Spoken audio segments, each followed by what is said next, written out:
যিকোনো আইনেই ভাৰতীয় সংবিধান সন্মত হ'ব লাগিব আৰু এই সংবিধানখন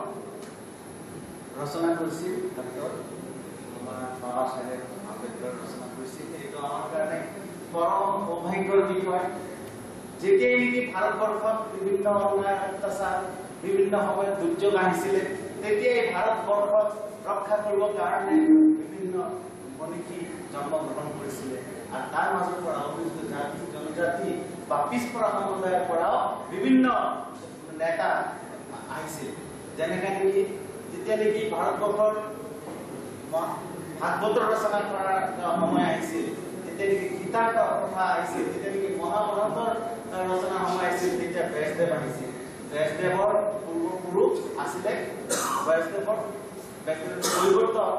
পৰিৱৰ্ত মানে সম্প্ৰদায়ৰ মানুহ হিচাপে মহাভাৰতৰ যিবিলাক জাতি গোষ্ঠী পুৰুষ বংশৰ পৰিৱৰ্তিত জাতি গোষ্ঠীৰ এইবিলাক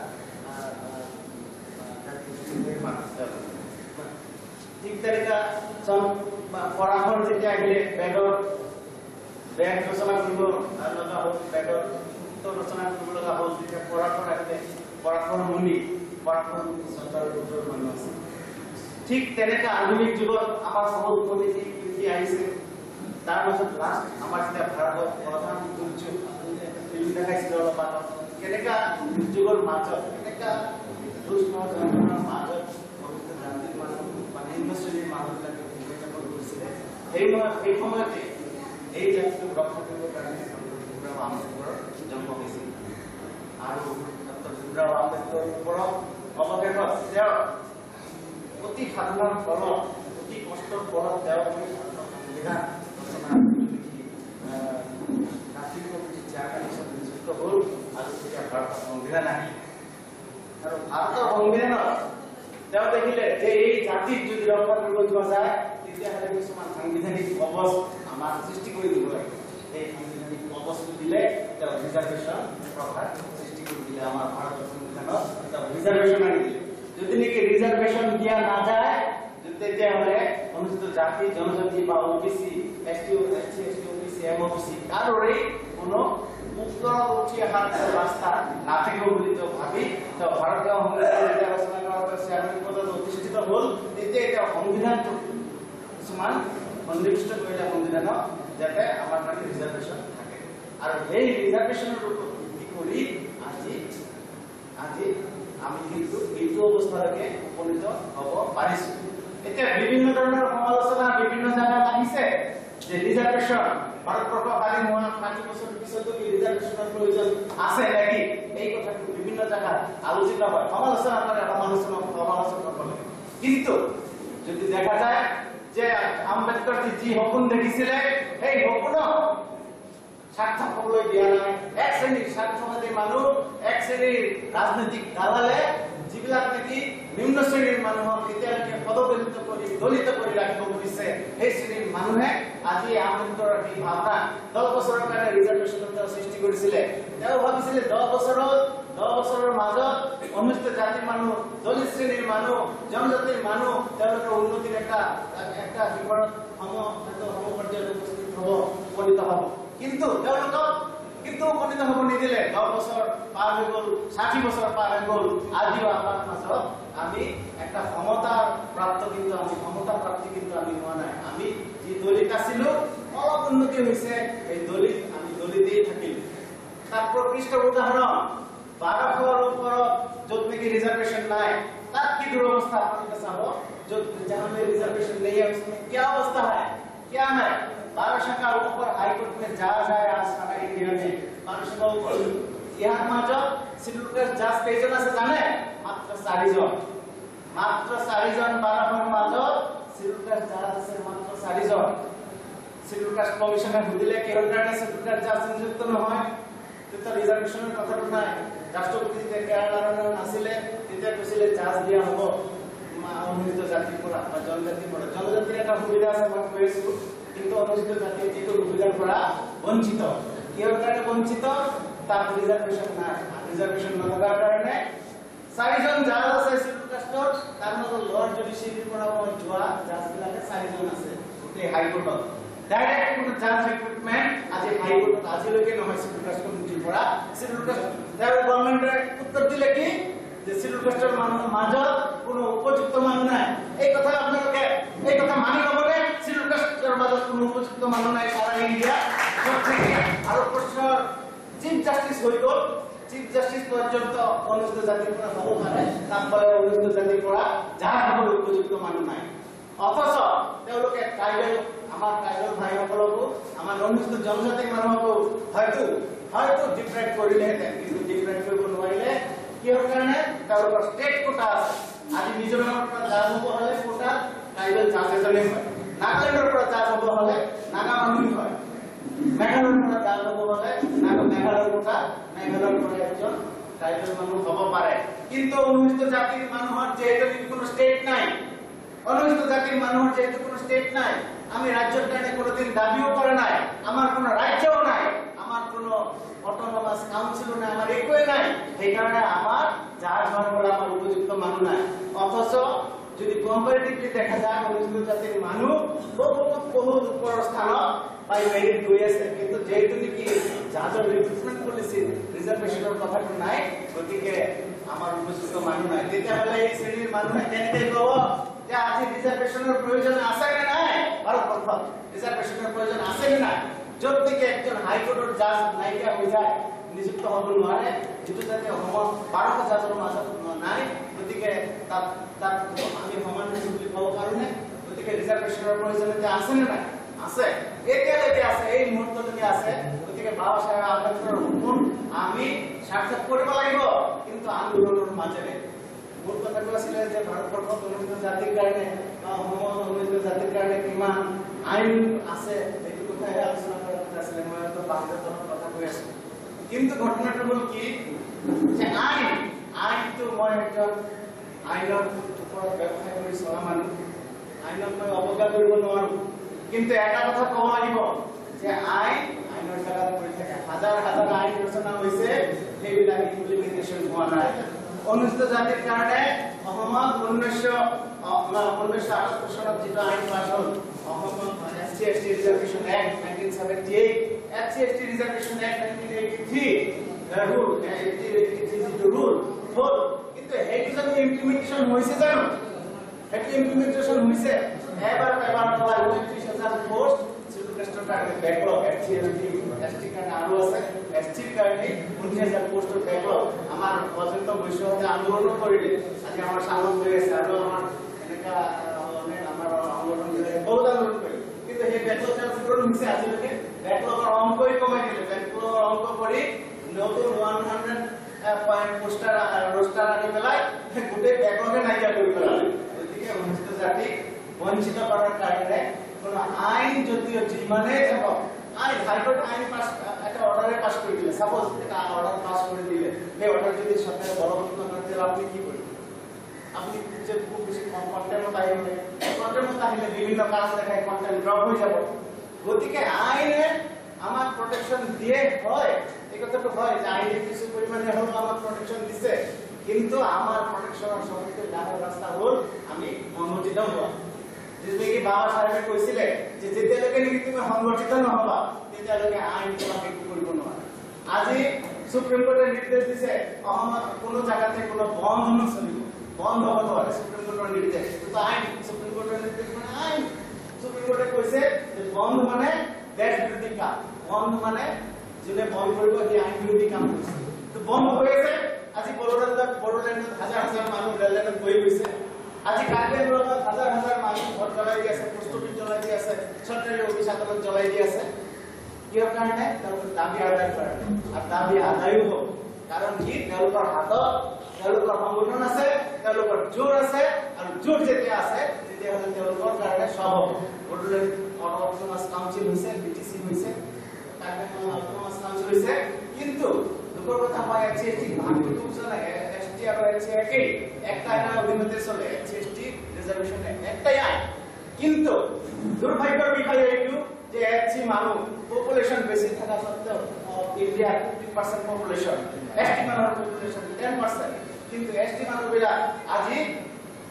সংগঠিত হৈছে আজি মাওবাদীৰ নামত মই ক'লে হয়তো বহুত চৰকাৰী গোয়েন্দা বিভাগে মোৰ বিৰুদ্ধে লাগি যাব বলে আপনি কি মাওবাদ সাপোৰ্ট কৰেন মাওবাদী কোন জনজাতিৰ মানুহে বেছি মাওবাদী তেওঁলোকে উপায় নাই কোৰ্ট কাছাৰী কৰিব নোৱাৰে হাইকোৰ্টত আহিলে হাজাৰ হাজাৰ টকাৰ দৰকাৰ হাইকোৰ্টত আহিলে হাজাৰ হাজাৰ টকা তাৰ পিছতো ন্যায্য বিচাৰ নাপাব যিকোনো জায়গাত গলে ন্যায্য বিচাৰ নাপায় যেতিয়া ন্যায্য বিচাৰ নাপায় তেতিয়া উপায় নাপায় তেওঁলোকে মাওবাদীৰ নামত আজি হাতত অস্ত্ৰ ধাৰণ কৰিছে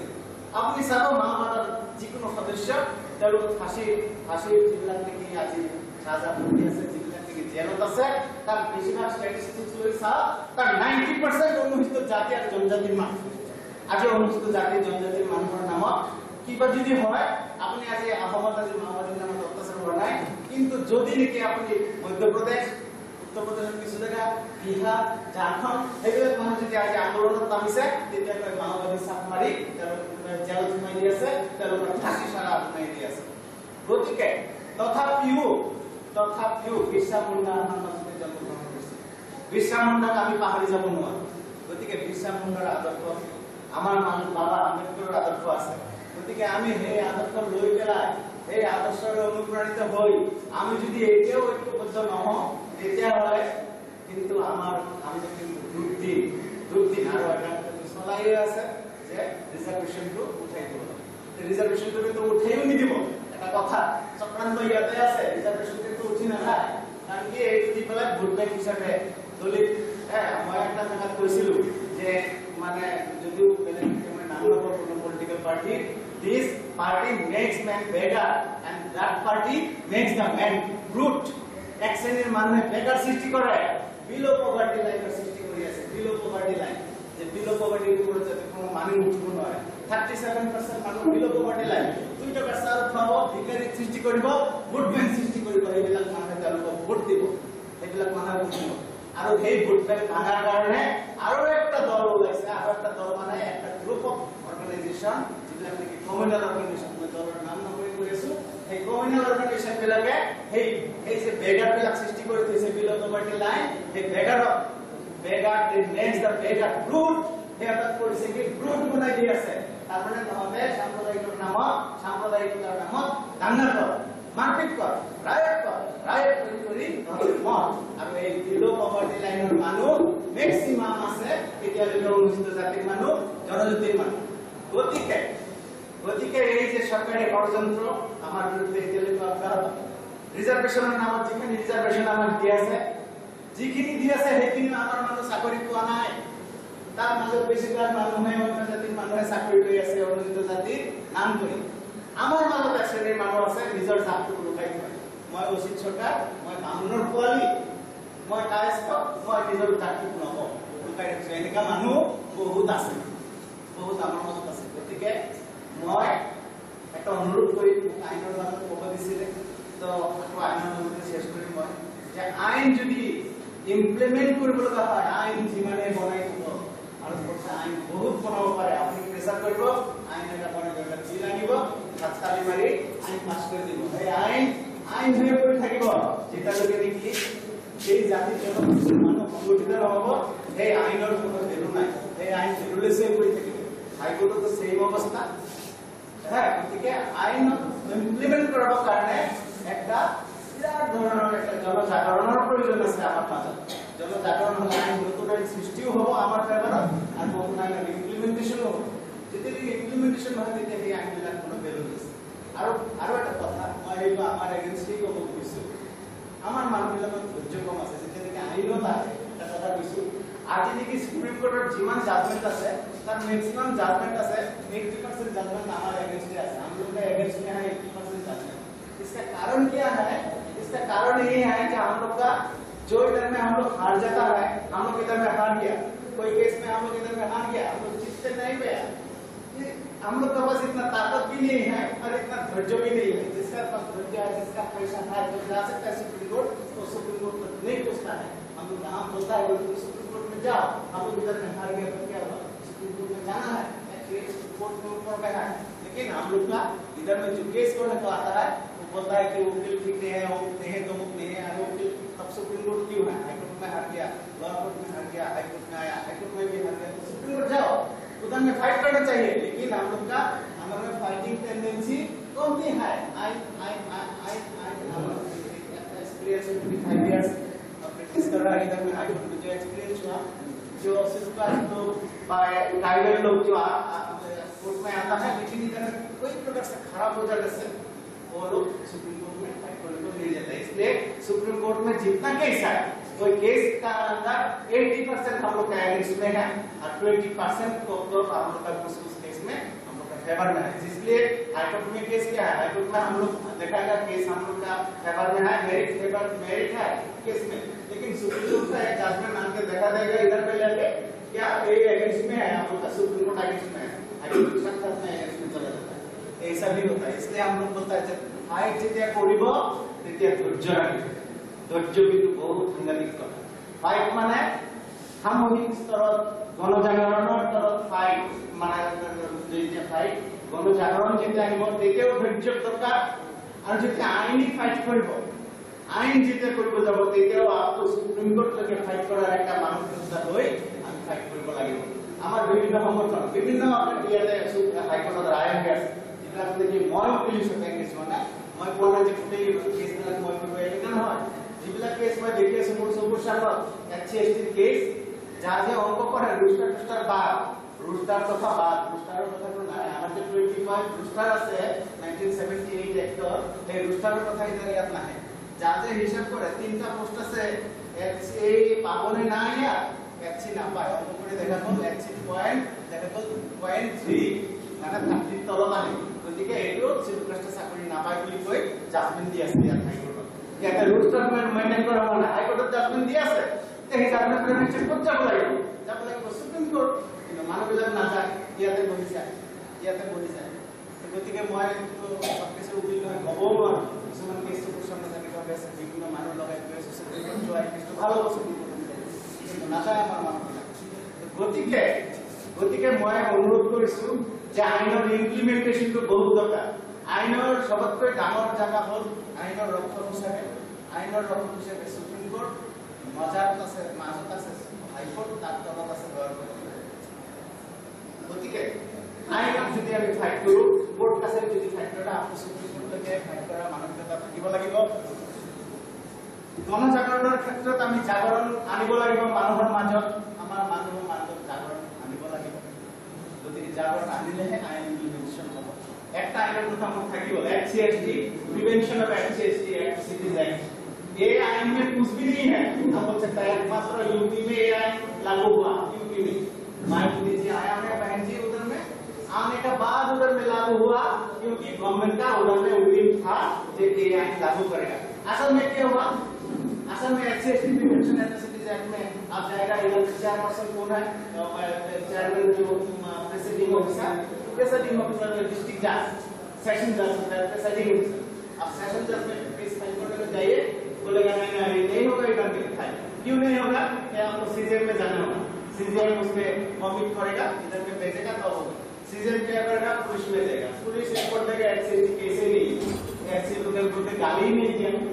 बस केस खत्म इधर में। इसका मतलब होता है कि इधर में ये आइन लागू करने का, लेकिन गवर्नमेंट का कोई विल ही नहीं है, गवर्नमेंट इच्छा नहीं करता है कि ये आइन सारा भारतवर्ष में लागू हो।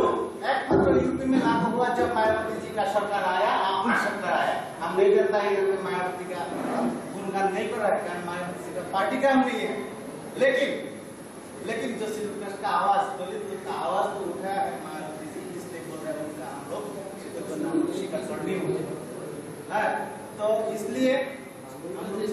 আমার মাজত জাগৰণ আনিব লাগিব, গণজাগৰণ আনিব লাগিব, ৰাজনৈতিক চেতনা আনিব লাগিব, তেতিয়াহ'লে আইন